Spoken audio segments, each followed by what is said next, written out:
America, চীন, ভারত সবাই চাচ্ছে ঝুলন্ত সংসদ। কেন? আমেরিকা বাংলাদেশে তাদের আধিপত্য বিস্তার করতে চায়। আমেরিকা বাংলাদেশের ক্ষমতার কাঠামোতে পরিবর্তন করতে চায়। ৫৪ বছর তারা বিএনপি আওয়ামী লীগ দেখে দেখে তারা ক্লান্ত। আমরা দেখেছি আমেরিকান অ্যাম্বাসি থেকে একটা অডিও ভিডিও ক্লিপ লিক হতে, যে লিকের মধ্যে আমরা দেখতে পেয়েছি তারা যে আমাদের বন্ধুত্ব চায় এমন একটা কথা আমরা প্রকাশ হতে দেখেছি। আর খুবই স্বাভাবিক, জামাতের লোকজন উচ্চশিক্ষিত, জামাতের লোকজনের সাথে কথা বলা যায়। জামাতের লোকজন বাংলাদেশে বহুত বহুত সফল ব্যবসা কেন্দ্রের পরিচালক। সুতরাং জামাত যদি বাংলাদেশের রাজনীতিতে ক্ষমতায় আসে, তাহলে তারা দলটাকে যেমন করে পরিচালনা করছে যোগ্যতম লোকদেরকে দিয়ে, তারা দেশটাকেও পরিচালনা করবে যোগ্যতম লোকদেরকে দিয়ে। সুতরাং আমেরিকার কারণটা এখানে বোঝা গেল। চীন কেন চাচ্ছে? চীনও একই কারণে চাচ্ছে। কেননা বাংলাদেশে যদি এখন প্রচণ্ড শক্তিশালী একটা সরকার আসে, সেই সরকারটা বিএনপি সরকার হবে, তারা কি করবে? তারা ভারত অথবা আমেরিকা যাই চাইবে তারা সেটাকে কি করবে?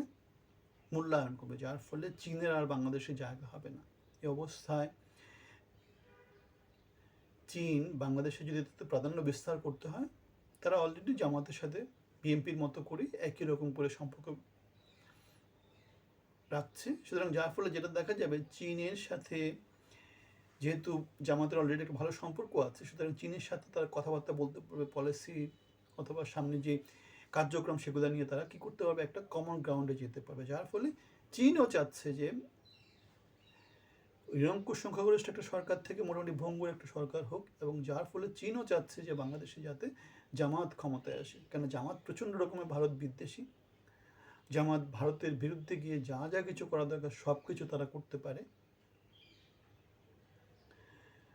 তারা তিস্তা ব্যারেজ থেকে শুরু করে বাংলাদেশের নানা রকম বার্তা অথবা বাংলাদেশের নানা রকম উন্নয়নমূলক কার্যক্রম,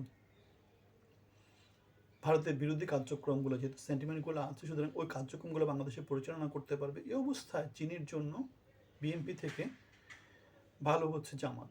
আর আমরা অলরেডি শুনেছি যে বাংলাদেশে আসাটা, তারেক জিয়ার বাংলাদেশে আসাটা তার নিজের একার উপর ডিপেন্ড করছে না। একার সরকারের সময় আমরা জানি যে তারেক জিয়াকে দেশের বাইরে পাঠানোর ক্ষেত্রে আলোচনাতে ভারতের বড় একটা ভূমিকা ছিল। সুতরাং ভারতের বড় একটা অংশ পলিসি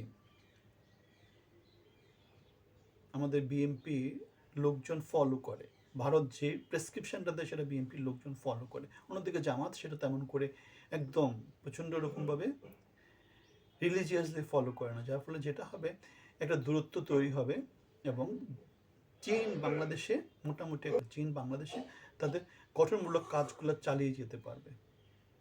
এখন ভারত কেন ঝুলন্ত সংসদ চায়? ভারত ঝুলন্ত সংসদ চায় এই জন্য চায়, ভারত আওয়ামী লীগকে বাংলাদেশের রাজনীতিতে নিয়ে আসতে চায়। তাহলে বিএনপি যদি ক্ষমতায় আসে, বিএনপি নিরঙ্কুশ প্রাধান্য বিস্তার করতে পারবে, আওয়ামী লীগের উপর চোটপাট করতে পারবে, অথবা ফ্যাসিজমের দিকে যেতে পারবে। যার ফলে যেটা হবে, বাংলাদেশে একটা অচল অবস্থা তৈরি হবে। বাংলাদেশে অন্য কোনো ভয়েস শোনা যাবে না। বাংলাদেশে হাসিনা 17 বছরের মতো একটা নিরঙ্কুশ প্রাধান্য বিস্তার করার দিকে চলে যেতে পারে। কিন্তু ঝুলন্ত সংসদ হলে, জামাত যদি ক্ষমতায় যায়, তাহলে যেটা হবে, বাংলাদেশের জ্বালাও পোড়াও চলতে থাকবে, এবং এর ভিতর দিয়ে কী হতে পারে, আওয়ামী লীগ ঢুকে যেতে পারে, এবং দীর্ঘমেয়াদী ভারতের জন্যে বাংলাদেশে আওয়ামী লীগকে প্রতিস্থাপন করা সম্ভব হবে, এবং বাংলাদেশে প্রাধান্য বিস্তার করা সম্ভব হবে। সুতরাং আমরা দেখতে পাচ্ছি আমেরিকা, চীন এবং ভারত সবাই কিন্তু বাংলাদেশে যাতে একটা ঝুলন্ত সংসদ, সেই জিনিসটা চাচ্ছে। এবং সেই সংসদ, জামাত যদি অনেক বেশি সিট পায়, জামাত যদি সরকার গঠন করে ফেলে, তাহলে ঝুলন্ত সংসদটা তৈরি হওয়ার দিকে বাংলাদেশ বেশি করে এগিয়ে যায়, এবং আলটিমেটলি আমেরিকা, চীন এবং ভারতের স্বার্থ রক্ষা হয়, সেটা আমরা এখান থেকে দেখতে পাই। সুতরাং আমরা দেখতে পাচ্ছি জামাত দেশে বিদেশে সব শক্তির কাছে এখন প্রথম প্রচণ্ড, এবং জামাত আগামীর বাংলাদেশে ক্ষমতায় আসছে। আপনাদের সবার জন্য শুভকামনা। আসসালামু আলাইকুম।